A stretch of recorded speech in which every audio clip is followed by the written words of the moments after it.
Hello,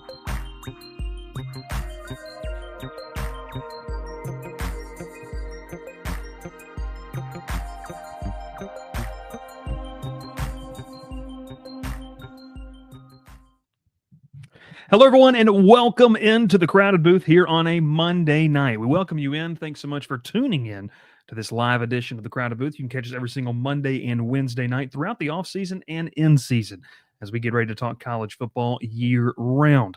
Will Mannis is in the background. We're going to be talking about, is there a potential demise of the SEC? Is it over? The bowl record isn't great. All these things. A lot of conversation. We're going to give our takes on it. And then we're going to give some winners and losers from the transfer portal. No, it's not really ever closed, but the portal, the first window, we could say, has really kind of run its course. That and more on tonight's episode of The Crowded Booth. Pile in here and make yourself feel at home. The Crowded Booth is coming on. The Crowded Booth with Bryce Koon.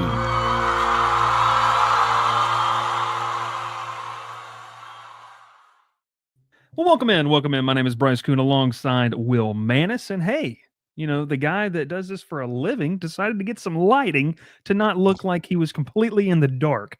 I don't know why it took me this long, but I decided to get some lighting. So Will and I are looking bright here on January 2025. Will is just, if Will had on, Will needs waiters for the amount of research that he has done for tonight's show. I'm still doing research. He's still doing, actively doing research. Actively doing some research for tonight's episode. As we get ready, though, so this could be a fun show, and we're definitely going to split this up. So if you're needing to watch after the fact, there is going to be a portion of the episode posted that you could really kind of see just on the SEC and is it overrated in 2024? And then obviously we can sit here and talk about as my lighting I think just went out. That's amazing. How great is the battery on the lighting just died right in the middle of this? So we're also going to part on the portal. But Will, how you doing on this Monday evening? I'm good. I'm still crunching some numbers, trying to figure things out, make sure I don't sound like too much of a dummy. So that way Jonesy can't say that I'm not prepared tonight. This is the one time I want to be prepared. Yeah. And of course, as the procrastinator I am, we have already started the show and I'm still doing research. Well, you know what we're going to do? Because this is the beauty of not being on television, although we wouldn't mind being on television, but this is the beauty of not being on television. We're going to take a quick break. We're going to run a quick ad. And when we come back, Will's going to have some more of the research done. I'm going to figure out this lighting situation. We'll see you here in just a second. Your soap is ugh, and your body wash is a synthetic detergent. But you're not a dish. You're a man. Switch to Dr. Squatch Natural Soap for Men. For men who build things. Open pickle jars on the first try. Slay dragons. And let their daughters braid their hair. Men who like to feel good and smell. Titillating. Dr. Squatch takes you places you never thought you'd go. Naked.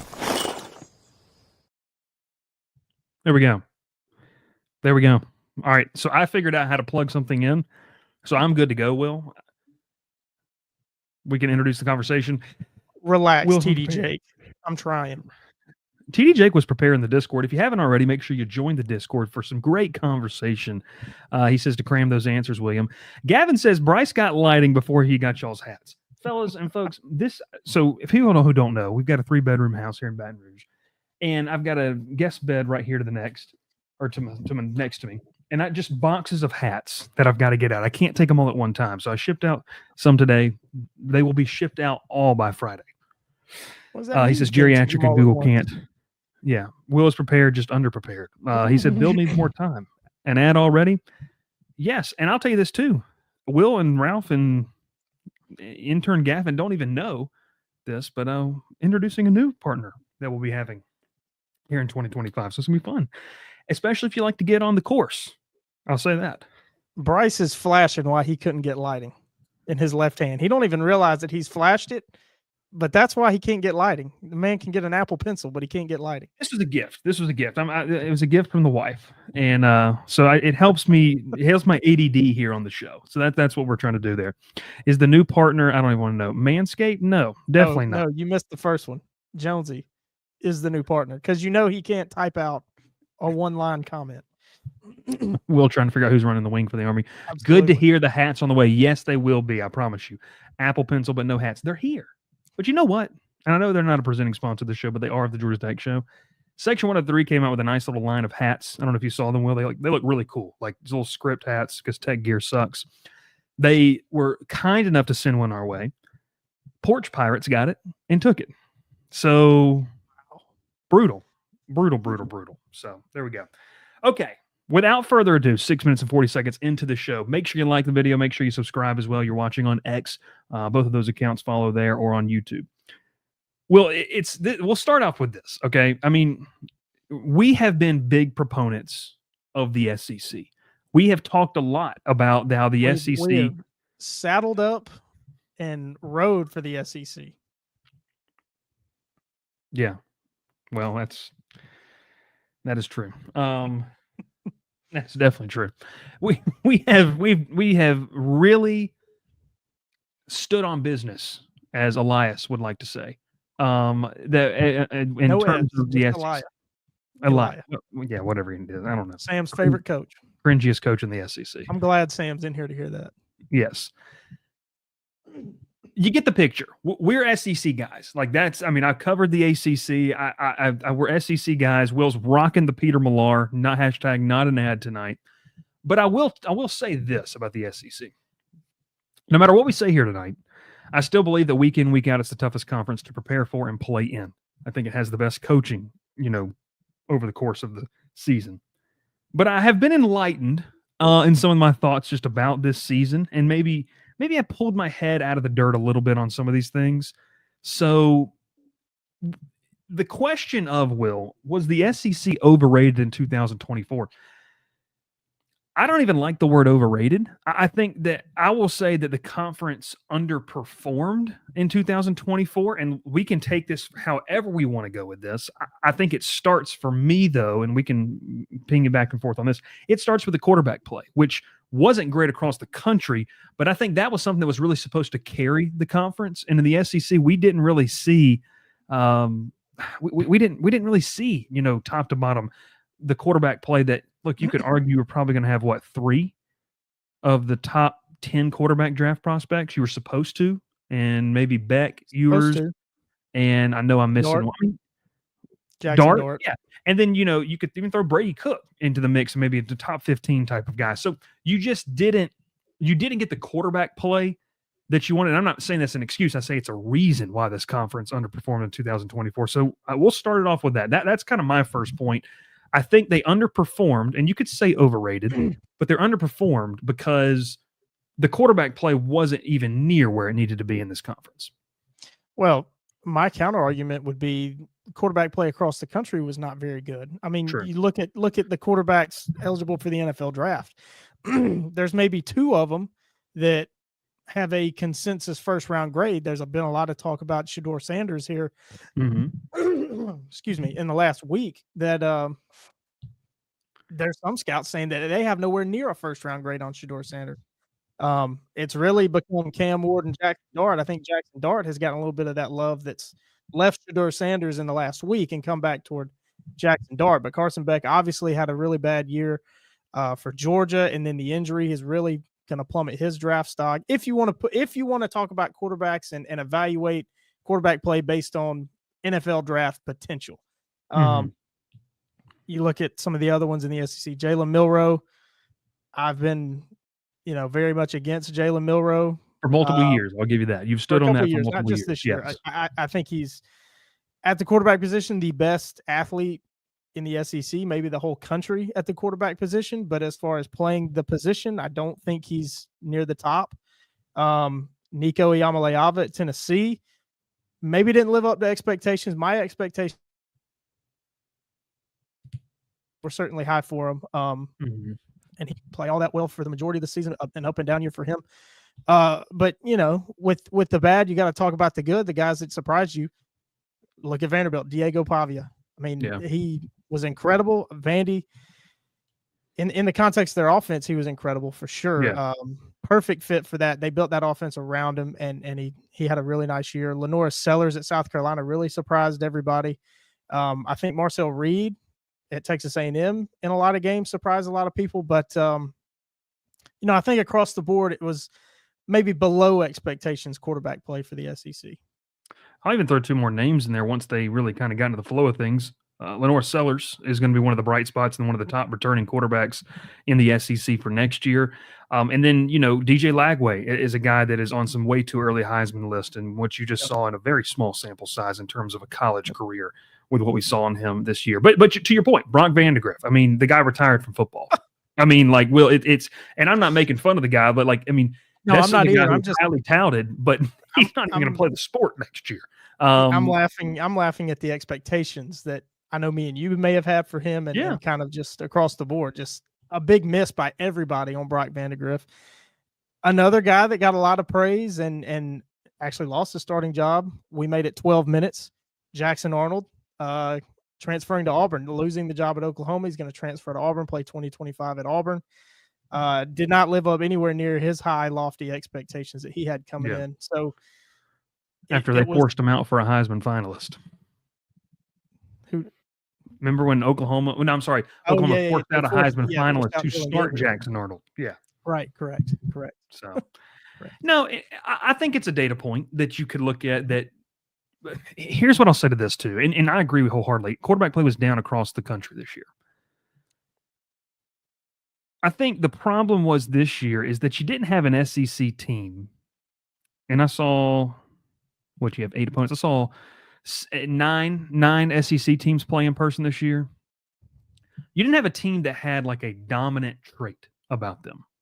There wasn't a team out there that had just this otherworldly. And when I say dominant, I mean like 2021, 2022 Georgia style of defense, or like 2019 LSU offense, 2020 Alabama offense, like 2012 Alabama defense. 2012 Alabama defense. There was not a team that you were really scared to play. I mean, you were more so like, okay, what version of Alabama are we going to see this week? What version of Vanderbilt are we going to see this week? Which we've never gotten to say really ever. I think the team that personified that the most might have been Missouri. I mean, Missouri was like a roller coaster all year long, a big roller coaster. And they still won another games. roller coaster. You got to watch LSU every week. Talk about that roller coaster. Just very inconsistent, and there's a lot of reasons. I think the biggest reason is, and we've said it, I think we said it this time last year, was it's the transfer portal. Mm-hmm. You take one or two guys, let's just say every SEC team, say the other 15 teams take one or two 4 or 5 star recruits off of Alabama's roster. Alabama's going to get worse, and everybody else is going to get a little bit better. I think we saw that this year, whereas just like Power Tech says there, portal spreads the SEC depth. That's my point exactly. Mm-hmm. I think there wasn't one dominant team. Yeah. No, there wasn't a dominant team. And look, a lot of people have said this, and I think I said this in our Discord last night. It has created to where you were twos that were, like you go back to when Nick Saban was really rolling at Alabama. I mean, those twos were NFL players. That's what they turned out to be. Well, you can't have that. It's just not the reality of how you build a roster. Now, you can't have it. Those guys are going to get poached, whether it's from the ACC, the Big Ten, the Pac-12, rest in peace, the Big 12 or other conferences. That depth is no longer there. And so that's just going to be something that they don't have. They don't have that ability. And so I think you saw that. Like, I think Georgia's a great case study of this year. Not a great Georgia team. The offensive line that has typically been very, very good at Georgia when they sustain some injuries. One of the biggest injuries they sustained this year was Tate Ratledge for an extended amount of time, and probably wasn't 100% even when he did play down the stretch. When he got hurt, they didn't have that 4 or 5 star guy that was actually a 4 or 5 star behind him. They had to utilize guys that should have probably been 3s to go play that. We saw in the daggum Sugar Bowl, the left tackle didn't look like he belonged on the field. And I was listening to a podcast about it, and they said it's not even the fact that the kid is not good. He was thrown in a spot where he was never supposed to be a backup to begin with. And so I'm not, once again, this is not an excuse for the SEC. It's more explaining why was the SEC down. But you brought up an interesting point, and then I'll let you kind of take it because I know you have some notes. College football, I hesitate to say it was down. I just think that the the blue bloods, and I know people get so angry about what a blue blood in college football is, but we know what we're talking about. The big spenders, their play was down, or maybe they were more of a roller coaster. See Ohio State as one of the big examples because of that, Will. And so is it just a direct correlation of the SEC's no longer that, or is it college football across? I do think the SEC was down, but I do agree with your sentiment. College football was just different in this year. I mean, Arizona State was one of the first buys. Boise State was one of the first buys. It tells you, like Power Tech said earlier, the talent is being spread around, which is good for the sport. But I think that it just means that, hey, it's going to knock the Georgias and Alabamas down a peg while knocking those tier 2, tier 3 teams up a little bit to where they feel like they can compete. Maybe, and that creates that, well, like you said, you just don't know what version you're going to get. You're probably going to get 10 to 11 different versions of a team over a course of a season. Yeah, and I do agree with you and probably the majority of everybody else. The SEC was down this year, and part of that is because obviously the talent being dispersed, but also you got to look at it in an even different context. The new scheduling for the SEC this year, I think, played a huge part in that.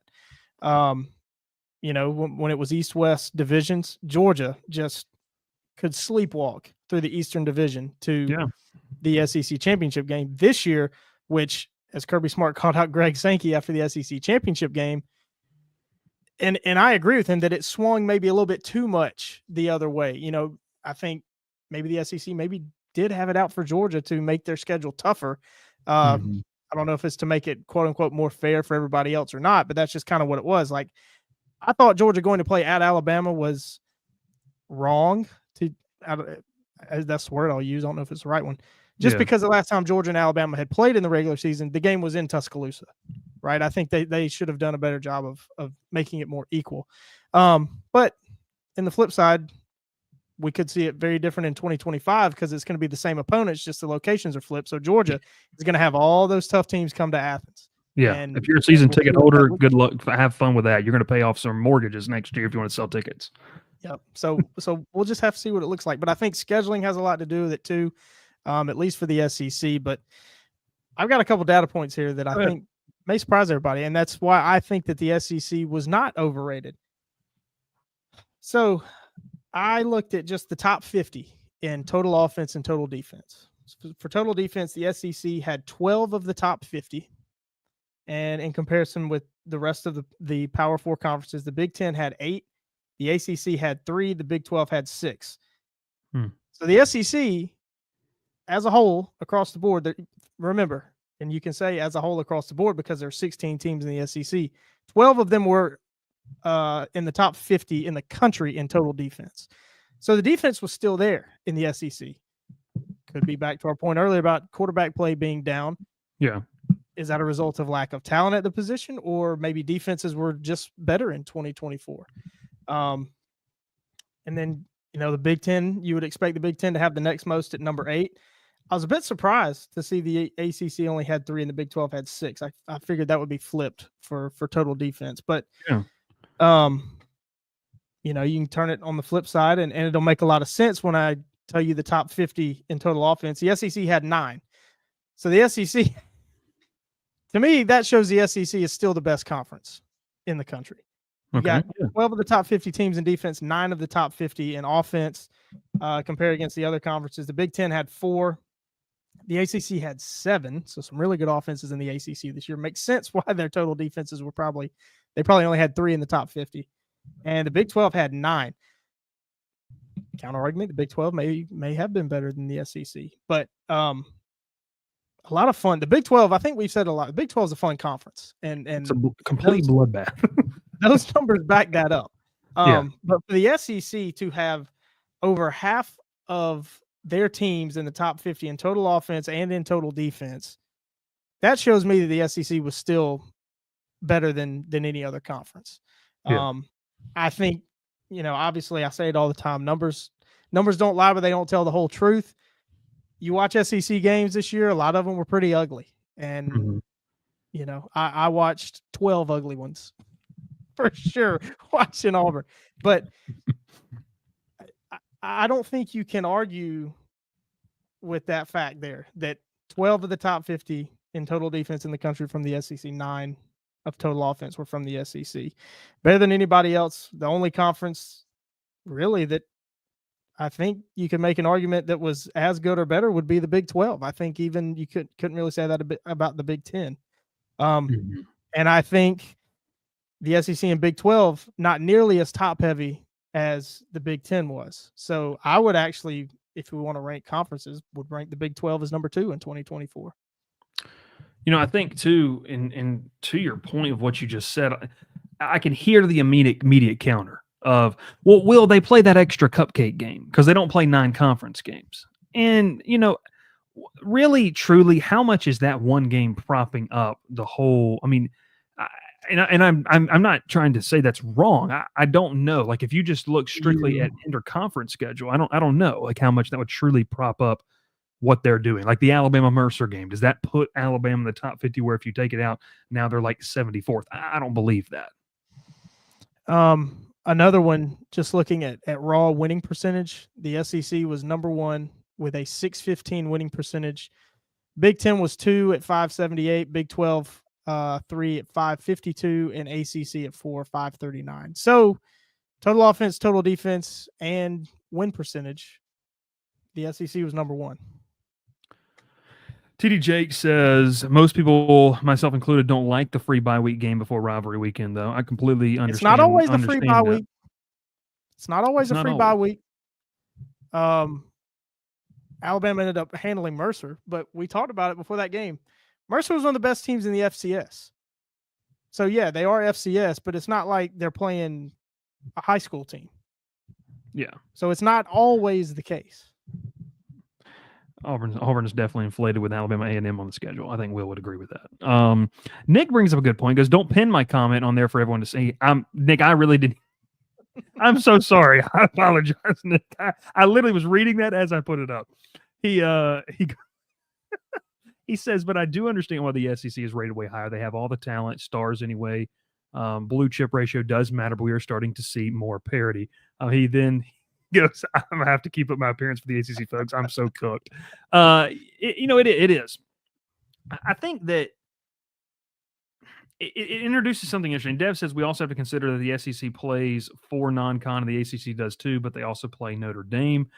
Dev also says winning percentage is super misleading in that sense. I guess I wonder, like, it just comes down to watching the games, man. I think that, you can look at a box score and you can sit there and see what happens. But when you watch the game, and Will, like, I guess you can call me biased, but I mean, when you sit there and look, you can say you've now done this. When you stand on the sideline of a college game, you can tell the type of caliber of athlete, the type of caliber of player.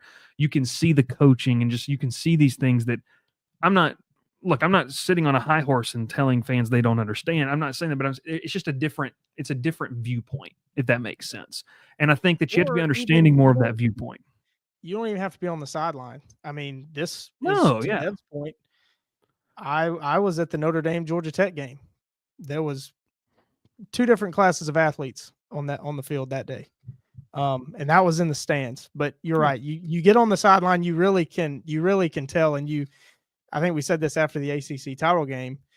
People want to say this sport is rigged.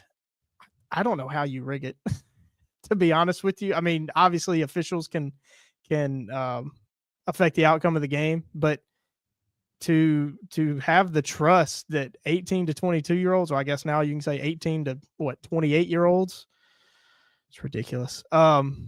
Can be that consistent every single play. It's impossible. It's impossible. And so, but yeah, you're right. I mean, it's, as Nick said, all that matters. Blue chip ratio matters, and goes back to what I always say. The numbers don't lie, but they don't always tell the truth. You have to put things into context. You have to look at the whole picture. Mm-hmm. When you look at everything, you can't grab one stat and go take that to the bank, and that's the only thing that you're going to listen to. Yeah. Because that doesn't tell you the whole story. Yeah. Which I can hear people saying right now, well, Will, you just did that. No, you use stats to prove your point, but there's multiple different points. I mean, like that Right. can be. I don't think there's just one right answer. If I'm going to say that, like I think there's different things you can look at, and I like what you said too. You have to take in the whole scope of things. And I know like it's a running joke, and Dev says this: SEC's undefeated in eye tests and hypotheticals. And look, I mean, it doesn't help the case of the SEC that Alabama went down and lost to Michigan. I'm going to tell you right now that I don't believe, and I've said this multiple times, I don't believe that bowl games, win or lose, are a great metric to describe the battles between conferences. Just because bowl games have become such an interesting dynamic with roster flexibility, it's just weird. It doesn't. They still matter. I don't think they matter like they used to in terms of like conference supremacy and pumping out your chest from whatever conference you're from. So to that point, I understand it's a running joke of the hypotheticals and all these kind of things. I also think we kind of sit here and said, and look, we said this, SMU should have been over over Alabama. We said that, after watching the game and the eye test and seeing that. Those things matter. So I think taking data points like what you just said, but also factoring that, like, watch the games. And I think that's why everyone wants the committee to like go watch the football games, like watch the games. And I think Kirby Smart said that in one of the media availabilities leading up to the Sugar Bowl, of like, he just wants these people. He does not believe they watch the games. And like, it's hard to not argue with that. Like with some of the rankings that we got early in the season, like when they came out, I guess week 8 or 9, it doesn't make sense to me. And you have to take those things into account. When I don't remember what week it was, but they compared Tennessee and Texas's resume. They pointed at Arkansas as a key win for Texas, but a good loss. It was very contradictory. It was Texas's good wins were Arkansas and Vandy, but then Alabama's bad loss was Vandy. And it's like, well, how can that? Right. It's either a good loss or a bad loss. And that might not be what you were referring to, but I do remember that specific. I think they said the same thing about Tennessee for Arkansas too. They called it a bad loss for Tennessee, but a good win for Texas. It doesn't make any sense. In all we say, this here, Goldfellow says, given how the SEC teams that made the playoffs have performed, I don't. It's also another thing. Like everyone, and I know Will said the other night that there were some mid teams that made the playoff, and that kind of thing. But once you get to the playoffs, it's a whole different caliber of football we're playing at. Arizona, I don't want to say Boise State's mid compared to Ohio State. They're not mid compared to Duke. You know what I mean? Like it's not. I meant that is like when you look at those teams, you can't honestly tell me that you thought Boise State was going to win. They would have to win 3 games to win a national title. There's no way. SMU. Yeah. We love SMU. We were on SMU all year long from the very beginning. But I think me, you, or Ralph could sit here and say that we seriously thought and had eye test numbers, whatever, to back it up, that they would win 3 games to win the national championship. That's how difficult it is.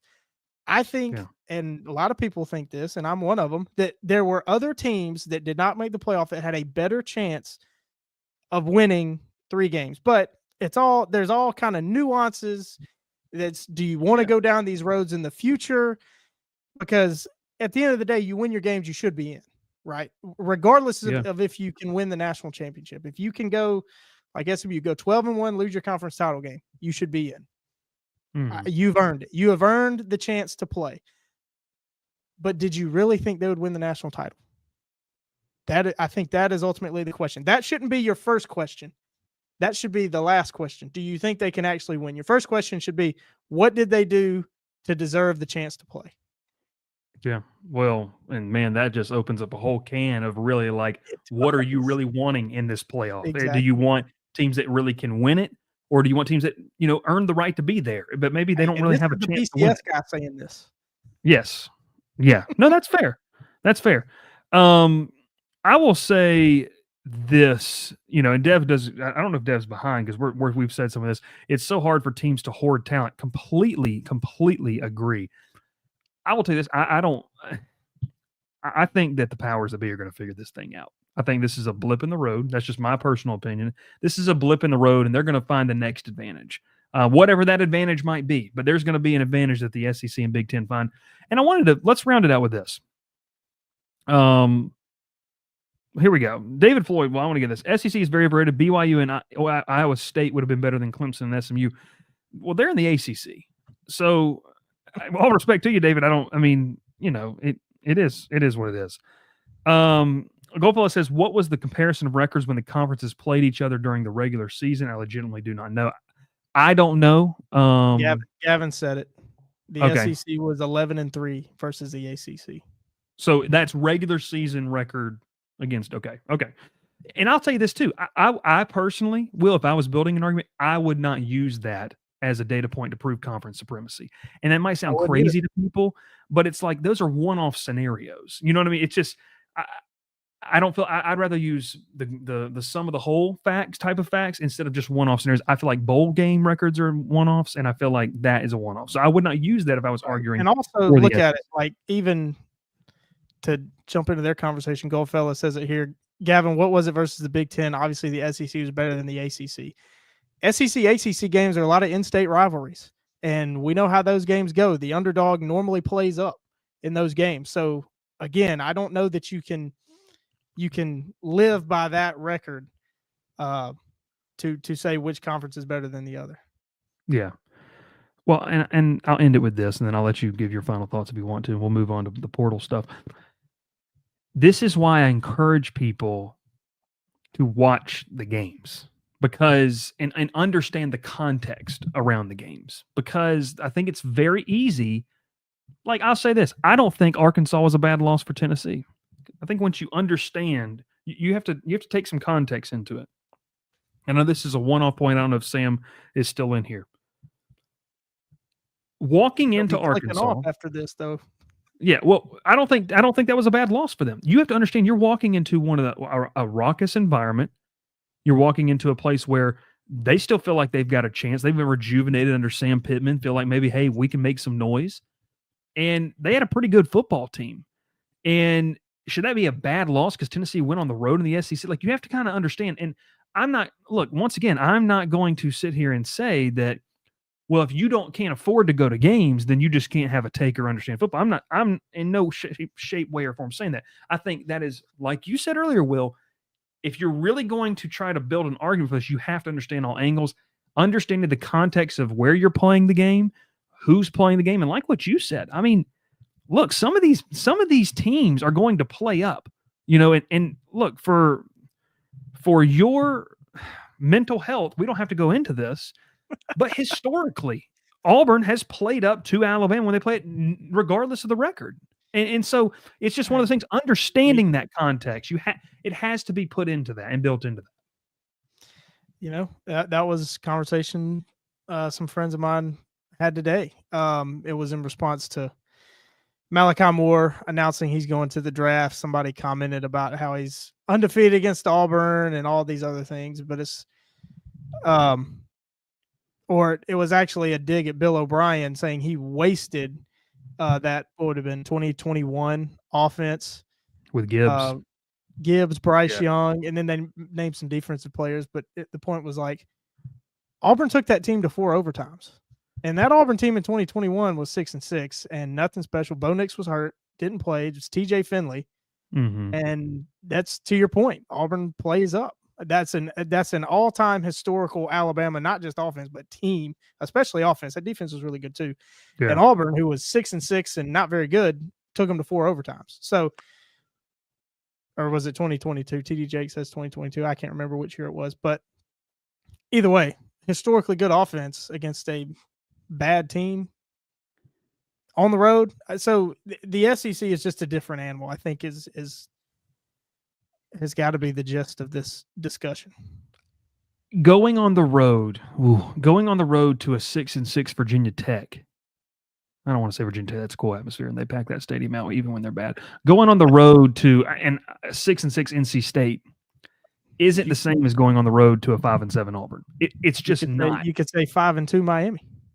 It's half full. Yeah, there you go. It's just not the same. Understand the context of it, and so.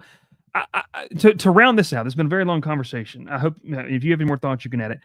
It was the SEC overrated in 2024. Yeah, we probably overrated. We thought it was going to be really good. I mean, a lot of people, including myself, thought that Carson Beck would be a guy who had the potential to be the top quarterback taken off the board. That wasn't a wild take when you looked at the conglomerate and what people were saying.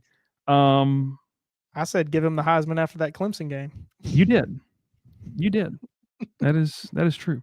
They underperformed, but college football as a whole is evening out, and so is the SEC. Is the gap as wide as it once was? I don't believe it is. I do believe, like Wilson, I've said, that the SEC still is the best conference and the toughest conference to play in.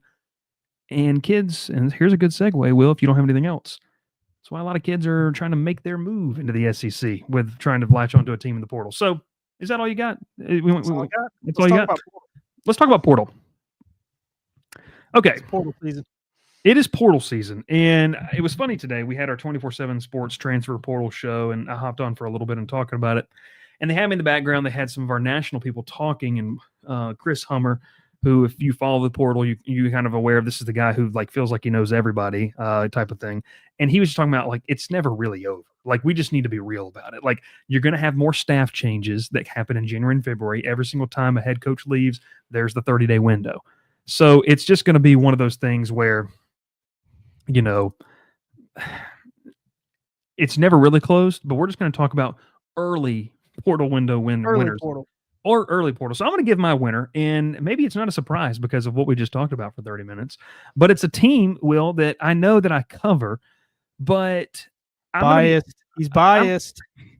They have the number one portal class per 24/7 Sports. It's the LSU Tigers, and I said this on the show today, and you can check that out on my social feeds. Well, obviously, we're trying to crown portal winners, and it's all based on perception, right? Like, we don't know what those guys are going to look like in uniform. We don't know what certain players are going to be able to do. We haven't seen a spring practice to kind of pick apart what could look like in spring games. But I think that, you know, when you just take a look at what LSU has done, and I mentioned this today, Brian Kelly, yes, start the hashtag, get it trending. This will be the end point right here. Brian Kelly last spring did the interview with WAFB in Baton Rouge and said, we will not be in the business of buying players. Well, Will, let me tell you something. LSU has been in the business of buying some players here through the early winter portal cycle. As soon as the portal officially opened up, Will, what did you say? Think about who said that. Brian Kelly. Let's consider Brian Kelly's track record and think about who said that.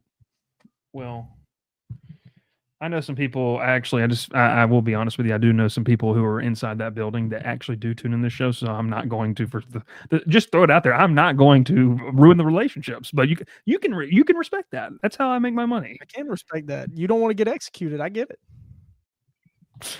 But in all seriousness, you look at what they needed. And on paper, Will, they've gone out and gotten what they needed. And we've talked about this.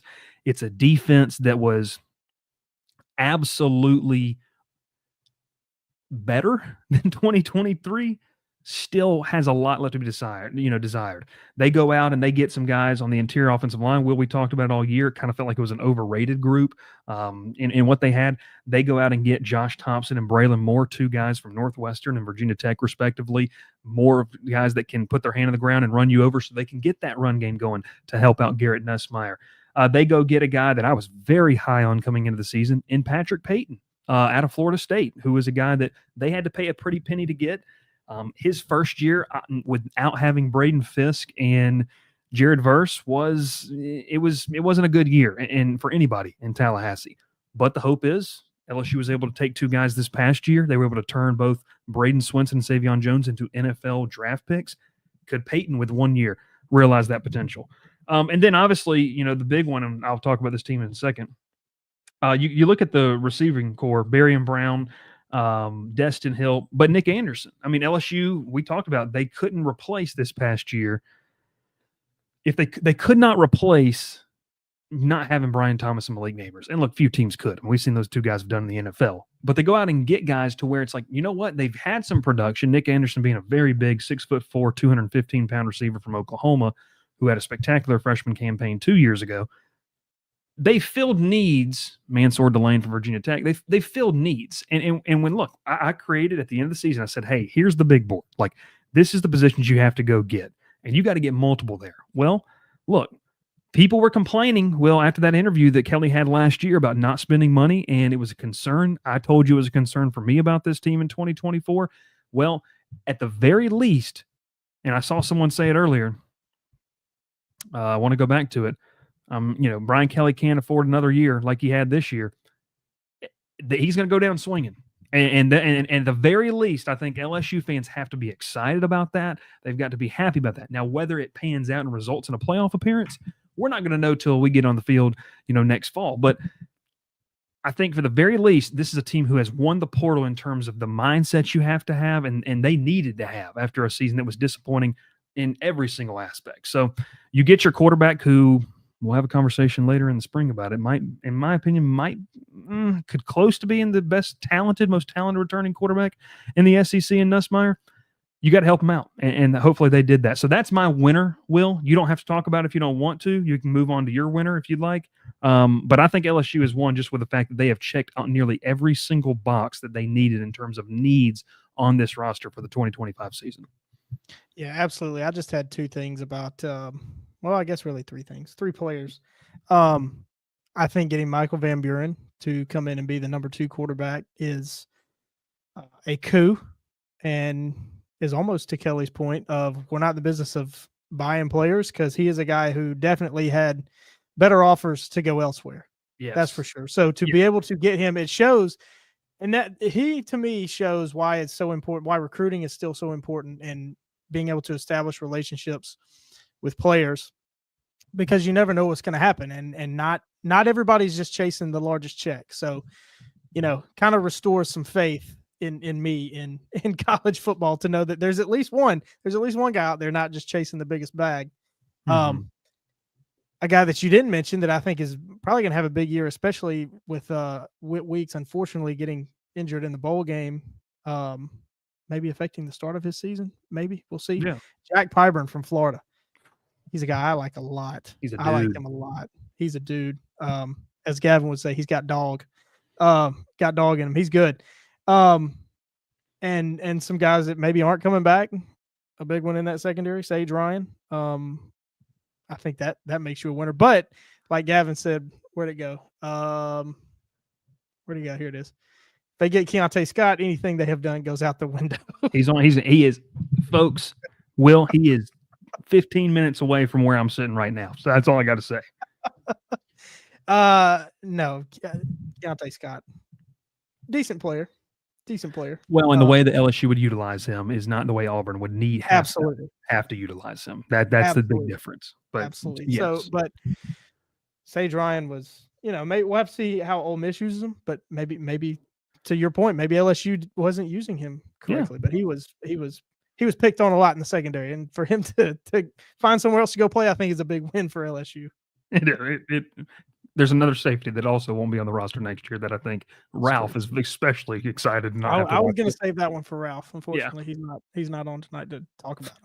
LSU's my big winner. Well, let's move to yours. Who's a winner for you in the portal, and why is it the Georgia Tech? No, I'm just kidding. Wow, who is it? What are you rolling with? I'm going to the ACC though. I'm taking Miami. I think Miami has quietly had a really nice portal. They've 8 incoming, 15 outgoing, puts them at number 14, according to 24/7. But I think it's certainly quality over quantity. They got probably my favorite player out of the portal, at least from Auburn's perspective. The guy I had as number 1 for Auburn, Zachariah Poyser from Jacksonville State, the safety. He is a true hybrid safety. Big, he's tall, he's 6'2", playing safety. 49 tackles, 8 pass breakups, 3 interceptions for Jacksonville State in 2024. Can do it all. Plugs a big hole in that Miami secondary. I don't know enough about their defense to really know. But he can do it all. Free safety, strong safety, star, that hybrid position, whatever they call it. I know everybody calls it something different, but he can do it all. Versatile player, really good player. I thought he was maybe the best player in the portal. Big get for him. I know Auburn and LSU were certainly going hard after Poyser, so big get for Miami. Some other big ads for Miami: C.J. Daniels, the former LSU wide receiver, Emmanuel Carnley, cornerback from Arizona, David Blay, defensive lineman from Louisiana Tech, and Charles Brantley, cornerback from Michigan State. He's very good, by the way. The Louisiana Tech defensive tackle Blay. is, Blay is, I don't mean to interrupt you. He's very, very good. But Yes. yeah, anyways, yeah. Yeah, so I think definitely quality over quantity. They had the Tulane tight end. There you go, Dr. Bob. I didn't forget about him. Alex Bauman.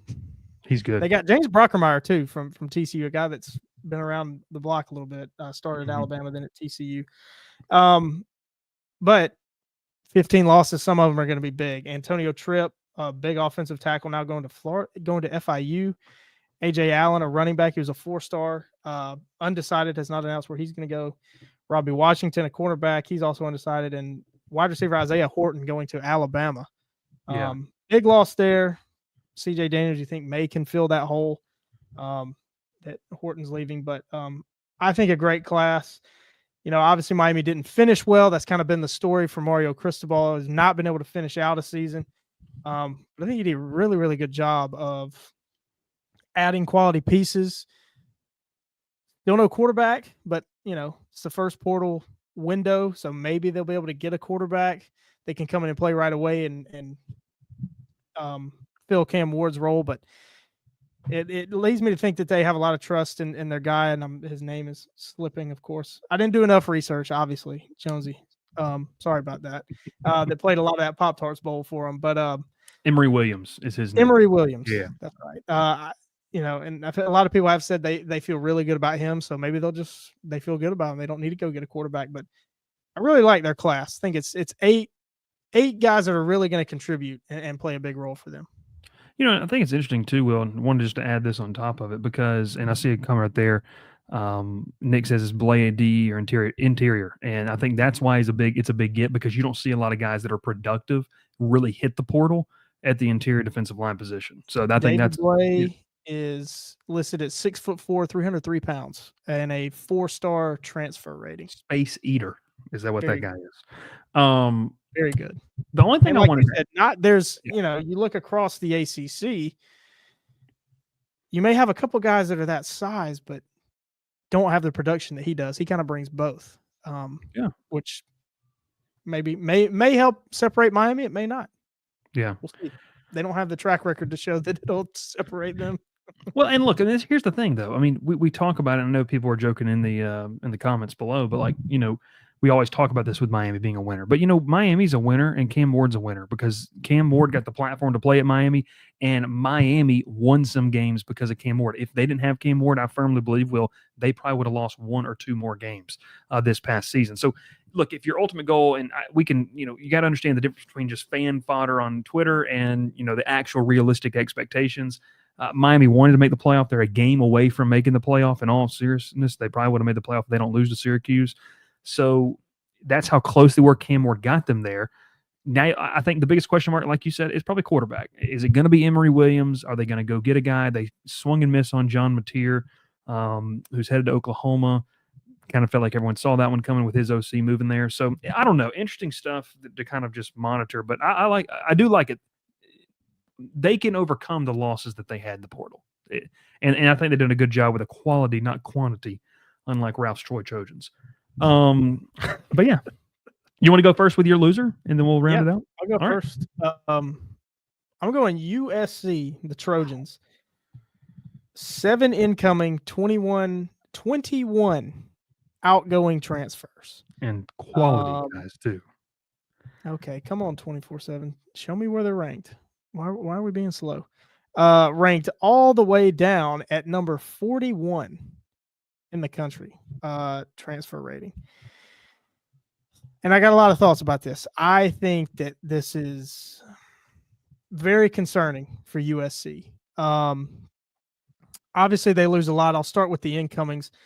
Really only 2 guys that I think really have any upside for them. Jamal Jarrett, defensive lineman coming from Georgia, big guy, 6'5", 350, given a 4-star rating by 24/7. But he didn't play. Yeah, he was a backup. Let's see. In 2 seasons at Georgia, he had 4 tackles, no sacks. Obviously an interior guy, so you're not going to have the sack numbers, but only 4 tackles. And like you said, a backup. And then Keyshawn Silver, maybe a bit more of an end. 6'4", 336 coming in from Kentucky. In 3 seasons for Kentucky, he's got 23 tackles and just 1 sack. Not a lot of production there. Doesn't make me feel good about what they lost. You look at what they lost to the portal on the defensive line. The big one, Bear Alexander, going to Oregon with his Georgia tattoo. What an interesting story Bear Alexander's been. But he is out. Also on that defensive line, they lose highly touted edge rusher DJ Peavy, a 4-star out of high school. Didn't play, I think, at all for them his freshman year. So I'm concerned about them on the defensive line. They lose starting quarterback Miller Moss to the portal, who he got benched at the end of the year, didn't he? Didn't Lincoln Riley did, yeah. He did, because Jaden Maeva started the last couple games, including that bowl game for him. Yeah. And he didn't impress me too much. They bring in Sam Heward at quarterback, the son of Brock Heward, from Utah. Is he good? He's given a 3-star transfer rating. I mean, they don't really bring in anybody that really moves the needle. At wide receiver, Zachariah Branch, huge loss. Yeah. He's going to Georgia. He and his brother Zion going to Georgia. Some other guys, there's Deuce Robinson goes to Florida State. Mason Murphy, offensive tackles, going to Auburn. Quentin Joyner, the running back, who he should have played more. I mean, I know they had Woody Marks, who was really good for them, but Quentin Joyner in limited action, he had 478 yards, 3 touchdowns, and averaged over 7.5 yards per carry this year. And they're just letting him walk out the door, and they're not bringing in a running back that can replace that production. So that's my big thing. They're losing a ton of guys, and at least their transfer class not really bringing in anybody to replace them.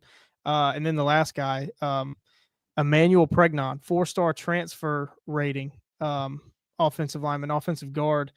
He hadn't announced where he's going to go, but I just think another big loss. Yeah. To lose starting players like that and not be able to bring in a proven guy to replace that production really concerns me. And just an overall, just a very, very poor job by Lincoln Riley and his staff in this. Again, it's the first transfer window, so they have time to make some moves, but just a really, really bad start.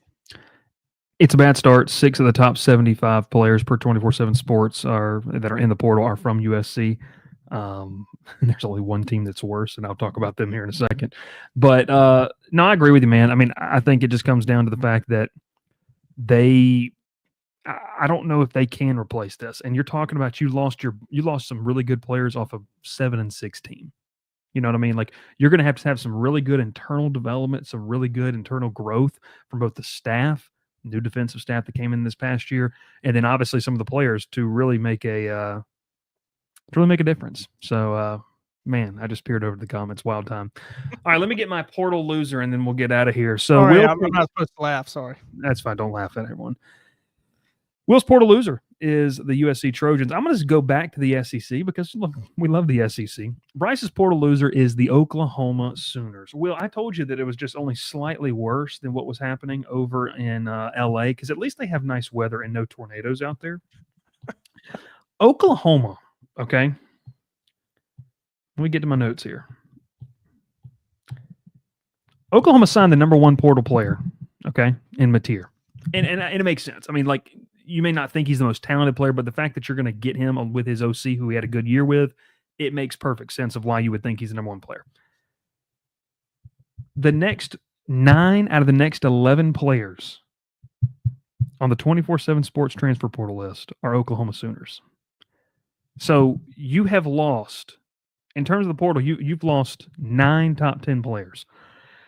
Nick Anderson, like I talked about, Jalil Farouk transfers to Maryland, Brennan Thompson to Mississippi State, Bauer Sharp, another guy going to LSU, Andrew Anthony going to Duke, Deion Burks hasn't announced yet. And look, I mean, it's kind of the same thing you were just talking about, Will. Like, they're going to obviously have to replace them, but when you lose that amount of talent, can you honestly expect to be able to backfill that with the same level? So Oklahoma is I think they're in trouble, man. I think Brent Venables is on the hot seat for 2025, and just in terms of like you got to show some growth, and it's just they've missed, and like that, it's not they've missed on target after target.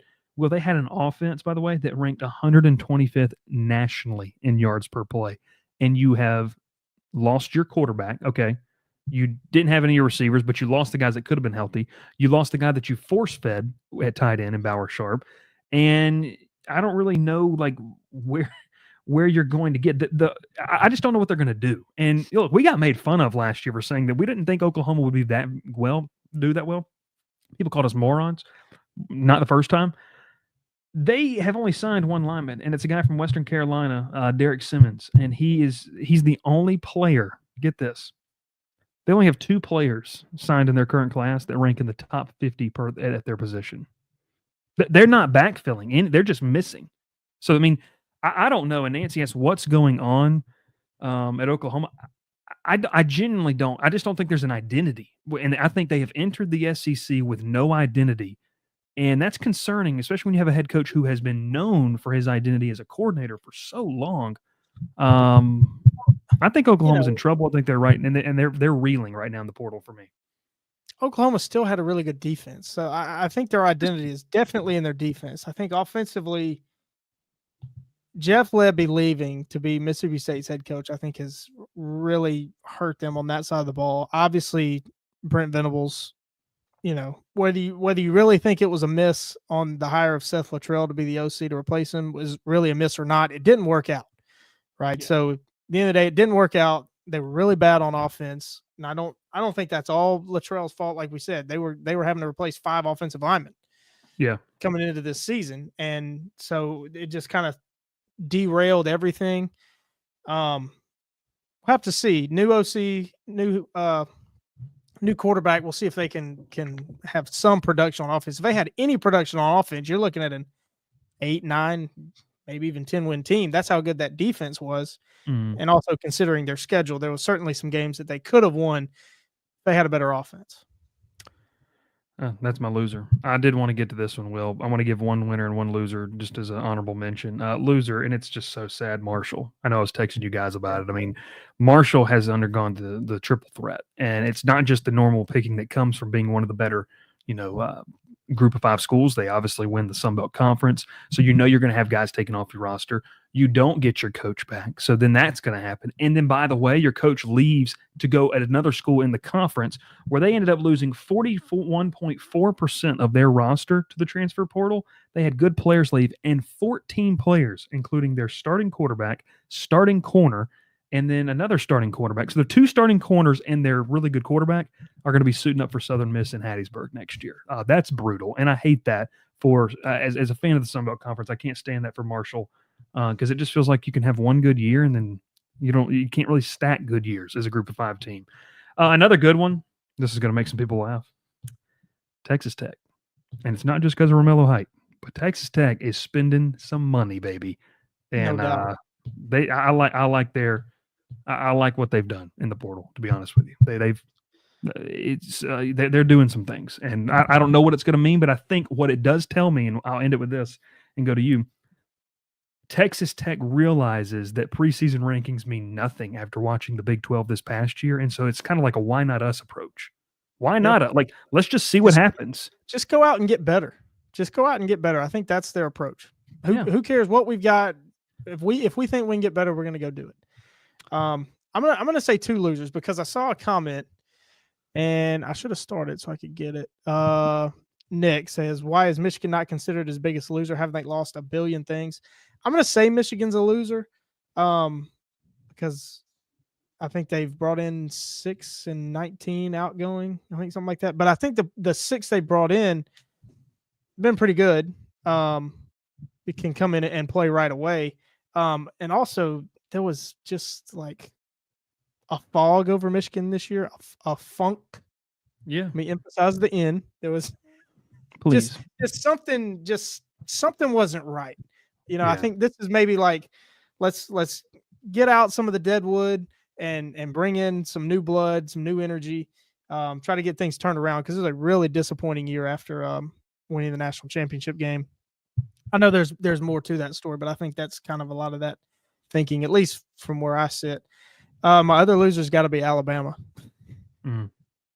and as much as as much as I enjoy saying that, it's there's not as much bias. It's really bad. Yeah. It's really bad for Alabama. They've got 24 outgoing, 6 incoming, and maybe 1 or 2 of those 6 are guys that I think could come in and make an impact. Obviously still early. They played a later bowl game, so that's going to affect their portal stuff. But as of right now, this first window, it's really bad for Alabama. My winner. Nancy says, and you say that with a smile. There is a smile there, Nancy. Don't get it twisted. And my other winner, I gotta say it. It's Auburn. It's Auburn. Auburn has, for all the bad that Auburn did in the portal last year, they did some good, but I think there was still a lot of bad. They have made up for it tenfold this year. I think, they're the number 4 class, which I think is crazy that they're behind Ole Miss. But and obviously I can speak more intelligently about the players Auburn has brought in. A couple good ones from Georgia Tech. Hopefully, we'll take care of them for you, and they'll have a good year and make Georgia Tech look better. I really do mean that. Bryce is laughing and I'm smiling, but I really do mean that. Not just as an Auburn fan, because what Tay Seymour and Eric Singleton meant to Georgia Tech in that program. I hope they can have a good season for Auburn, and they don't. There's not like a bad taste in anybody's mouth because they're great players, and I'm not just saying that because they're at Auburn. They're really good players. But I said it all year long.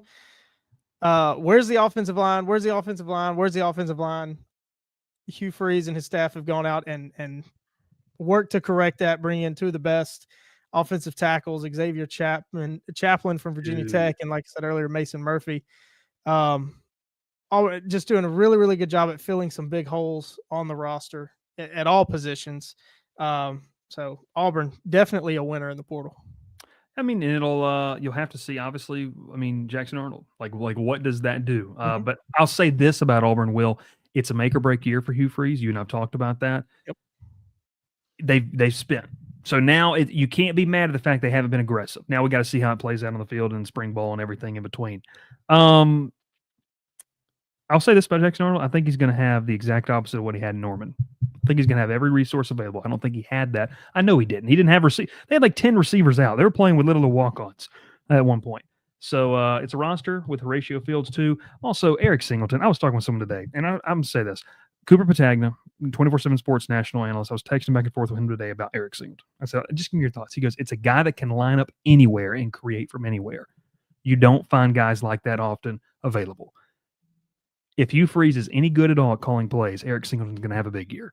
Like, at all. Like, he just will, because he's that type the of weapon. offensive genius that he's been made out to be. He's going to have a huge year. I mean, honestly, if you know Auburn football, this is kind of a crazy prediction to say that he's going to get 1,000 yards receiving, because Auburn hasn't had a 1,000-yard receiver in the 21st century. It's a fact. Could be that guy. Look it up. It probably should be Eric Singleton. I think he's top 5 most talented Auburn wide receiver that Auburn's had this century. I mean, honestly. So if Hugh Freeze, he's either going to make his money or he's going to get a huge check to go do something else. I mean, it's make or break. There's no excuse. I find it hard to believe that Eric Singleton was the only thing keeping Auburn back. It's not. And we just laid out the fact that they have 2 of top 5 tackles in the portal are committed to Auburn. So the offensive line, and they have talent. And it's not just that. It was the biggest problem, hands down. When he first went in the portal and everybody was saying, oh, Eric Singleton to Auburn, I'm like, why? Because Auburn didn't have those offensive linemen yet. I was like, Auburn didn't need this. I know how this is going to sound. This is going to come off really bad, but Auburn didn't necessarily need Eric Singleton, right? You had Cam Coleman, you had Perry Thompson, ton of upside. You had really good receivers in that room. They needed to prioritize offensive line, and they did that. But there was always that talk looming around that made me nervous about what's the direction. Can this staff, who knows football far better than I do they see the same things that I do? Yeah, I think it's something that's the portal's interesting. It giveth and taketh away, and we'll obviously have to see the real results on the field. But it looks like on paper, Auburn's a better football team than they were in 2024. The portal giveth and taketh away. Look at Hugh Freeze's coming into Auburn. He went and got 4 wide receivers out of the portal, and 3 of them were unplayable. So, yes. I'm not sure what Nick's talking about. I'm trying to keep up. I'm referring to the offensive line. Clearly not, since they didn't make a bowl. I think he was being sarcastic about his. Will Mannis next Auburn head coach. Okay, yeah. There we go. That's about it. Hey, appreciate you tuning in. Transfer portal winners and losers, and then obviously there's the SEC overrated. If you missed any of this, it'll be clipped into 2 separate episodes you can find on Crowded Booth Cuts there on YouTube. Make sure you give us a like, subscribe to the channel as well. That's the ace recruiter right there for the Auburn Tigers. I was going to say something else, but I can't remember what I was going to say. GT not mentioned, #protest. You can check over at Swarm Talk, and we'll get you filled in on all that content here this week. We will be doing some shows this week. Bryce is going to do an episode breaking down every single player that is coming specifically on Georgia Tech. I mean, like, it's just, I don't know. I don't know what you want out of me. Come on. Oh, I'm so sorry. We know you're trolling, Jake. We know you're trolling. Super chat. Appreciate it, Scott. Hey, Bryce, do y'all think the transfer portal and NIL have leveled the playing field from this past year's upsets and the lack of all-star teams? Scott, I do not want to put your question away. We did talk about this earlier in the show. I do believe wholeheartedly it's leveled the playing field. It's spread the talent out where the power teams can't hoard a 2-deep that is literally an NFL roster. That's what they were doing. It's not an opinion. You go back and look at these 2-deeps that Alabama had. It was an NFL roster. You can't do that anymore, so it is what it is. I imagine, Will, you feel the same way. Yep, I do, but I got to point out that it's really only for the power conferences. The Group of Five is not seeing this. The FCS level, Division 2 level doesn't see it at all. There are kids that are not going down to the FCS level for development that they need, like really good players that could go play professionally, whether it's USFL, NFL, whatever. Yeah. They're not going down a division to get playing time, to get the tape that they need. They're sitting on probably G5 rosters, making a little bit of money and not playing. So maybe eventually they'll get there, but we're not seeing it there yet. And I think it might be a very, very long time, if at all, when we see the Group of Five really raise up as a whole. You're going to have your exceptions, your Tulanes, your Boise State, your Memphis. Those are your exceptions. Yeah. That are going to be able to play close to the Power 4 level. But for the vast majority, they're not seeing this. And they're getting just ransacked in the portal all year long. All year. Yeah. It's why Ralph needs to be prayed for. It really is true. No, I'm kidding. But in all seriousness, we appreciate everyone watching. Good content, good show. Thanks so much for watching. Make sure you like and follow on all those social platforms.